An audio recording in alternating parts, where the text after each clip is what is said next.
Méditation du 21 juillet. Veillons les uns sur les autres pour nous inciter à l'amour et aux œuvres bonnes. Hébreux 10, verset 24. L'un des livres qui m'a le plus frappé dans mon adolescence a été Avoir ou être d'Eric Fromm. J'étais comme beaucoup d'autres à la recherche de ma propre identité. Il m'a permis de comprendre que le plus important ne réside pas dans les choses, mais dans le fait d'être une personne. La société dans laquelle je vivais donnait beaucoup d'importance au fait de posséder une belle maison, une grosse voiture, un titre académique, un travail bien payé. Et ce n'était pas la vision du monde que proposait Fromm. Jésus non plus. Et donc, j'ai pu apprendre que ce que je possède n'est pas ce que je suis. Grâce à Dieu, nous sommes beaucoup plus que ce que nous possédons. Notre société actuelle est allée plus loin et le verbe à la mode est utilisé. Tu auras remarqué que de plus en plus, les gens n'achètent plus les livres, ils les téléchargent. Ils les utilisent et ensuite ils les effacent. Ils voient des films en ligne sur leur téléviseur connecté. Ils établissent des relations temporaires d'amitié ou d'intimité par intérêt. Et utiliser un verbe tristement lié au verbe jeter, il est peu important de jeter des choses, bien que nous devrions rendre le monde plus durable. Mais il est très grave de jeter les personnes. Je pense aux familles et à la facilité avec laquelle elles se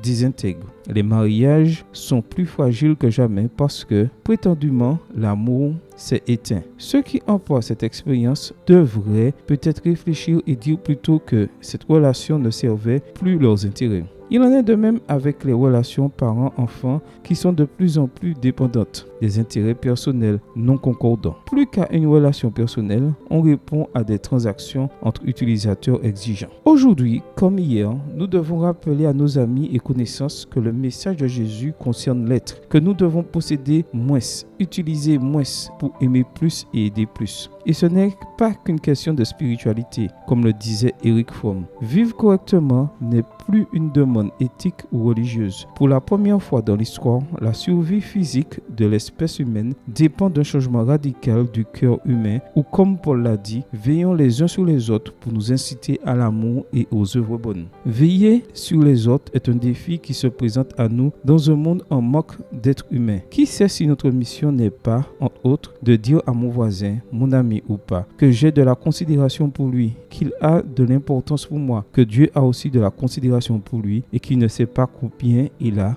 de l'importance pour lui. Amen. Bonne journée à toi et que le Seigneur te bénisse.